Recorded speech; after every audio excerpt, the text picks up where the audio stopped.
मेरे को एक बात समझ में नहीं आता है कि एक फिक्सर की बात को इतनी वैल्यू काहे को देनी है। अरे पाकिस्तानियों, मेरी जान के टोटो, एक फिक्सर की बात को इतनी वैल्यू काहे को दे रहे हो कि जिसने पाकिस्तानी क्रिकेट पर ऐसा दाग लगाया जो आज तक नहीं धुल सका। मैं आपको टू बी ऑनेस्ट बताऊं कि मोहम्मद आसिफ और मोहम्मद आमिर और सलमान बट ने जब फिक्सिंग की थी ना, तो जब कोई भी क्रिकेट पेज पाकिस्तानी प्लेयर्स की कोई फोटो पोस्ट किया करता था तो नीचे कमेंट सेक्शन में सिर्फ एक ही बात देखने को मिलती थी कि फिक्सर फिक्सर पाकिस्तानी फिक्सर। तो ये एक ऐसा दाग है जो आज तक धुल ही नहीं सका। इसमें कोई शक नहीं कि मोहम्मद आसिफ अपने टाइम पे बहुत बड़े बॉलर थे, लेकिन बड़ा बॉलर और बड़ा प्लेयर होने से पहले एक बड़ा इंसान होना भी जरूरी है। जहां पे वर्ल्ड कप से पहले पूरी दुनिया अपनी अपनी टीम्स को सपोर्ट करती है, उनकी हाइप क्रिएट करती है, उनको मोटिवेट करती है, उनका कॉन्फिडेंस जो है वो आसमान तक लेके जाया जाता है, उनको मोटिवेट किया जाता है, उनको कहा जाता है कि यस यू कैन डू। और वहीं पे हमारा मीडिया, हमारे फार्मर प्लेयर्स जिन्होंने बहुत ही ज्यादा वर्ल्ड कप के मैचेस जितवाए हैं हमें, वो सब जो है इस वक्त करंट टीम पर इतनी तनकीद करें, इतनी तनकीद करें कि अगर मैं यहाँ पे वीडियो पे बताने बैठ जाऊं तो सारी वीडियो ही उसी में चली जाएगी। और अगर यहाँ पे मैंने शुएब जट जैसे हथौड़े बंदे से लेके आज मोहम्मद आसिफ तक की तनकीद तक सब कुछ बयान करना शुरू कर दिया तो भाई साहब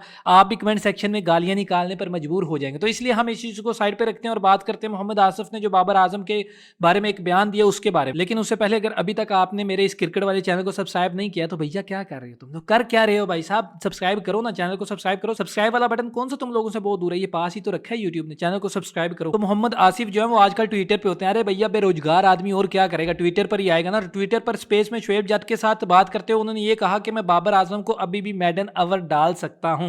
अबे जहाज के इंडिकेटर, डेल स्टेन तेरे से बड़ा बॉलर है, 101 गुना ज्यादा अच्छा बॉलर रहा अपने टाइम पे और लेजेंड था। और बाबर आजम ने उसको उसकी पीक पर जो है वो बंदर बना दिया था। और कमेंट्री बॉक्स से भी ये आवाज आई थी कि आज से पहले तक हमने कभी डेल स्टेन के साथ ऐसा ट्रीट होते नहीं देखा। वर्ल्ड कप से पहले तक आप ट्विटर ओपन करो, फेसबुक ओपन करो, इंस्टाग्राम को ओपन करो, यूट्यूब ओपन करो, कुछ भी ओपन करके देख लो भाई साहब, हर तरफ बाबर आजम ही हो रही है। और कोई ऑस्ट्रेलिया इंग्लैंड की तो बात कर ही नहीं रहा, बात ही सारी बाबर आजम के इर्द गिर्द ही घूम रही है। कोई ये पूछ रहा है कि बाबर आजम कितने नंबर पे होगा, कोई ये पूछ रहा है क्या टॉप स्कोरर होगा, कोई ये पूछ रहा है कि बाबर आजम क्या फॉर्म में वापस आएगा, कोई ये पूछ रहा है कि इंडियन में पहली दफा बाबर आजम खेल रहा है तो क्या इंडियन विकेट्स पर बाबर आजम परफॉर्म कर पाएगा। तो हर तरफ ही बाबर आजम हो रही है। इसलिए जितने भी फार्मर प्लेयर्स हैं ना उनको इतनी टेंशन मिली नहीं है, तो वो फिर इसलिए उनकी थोड़ी बहुत फट रही है। और फटना बनता भी है भाई साहब, आप लोग अपने आप में एक लेजेंड बने फिर रहे हो और आपको कोई मुंह न लगाता और आपके बाद आने वाला बंदा जो है वो इतनी पीक पे चला जाए, फिर फटना तो बनता है, कोई मसला नहीं है इसमें, हम समझ सकते हैं आपका दर्द। या जितने भी पैनल्स में बैठे होते हैं ना शोज में, उमर अकमल, कामरान अकमल, अहमद शहजाद, इनके दौर में जब वर्ल्ड कप हुआ था तो ये पहले ही राउंड में बाहर हो गए थे और आज मशवरे दे रहे हैं कि भाई ये इसको होना चाहिए, इसको नहीं होना चाहिए।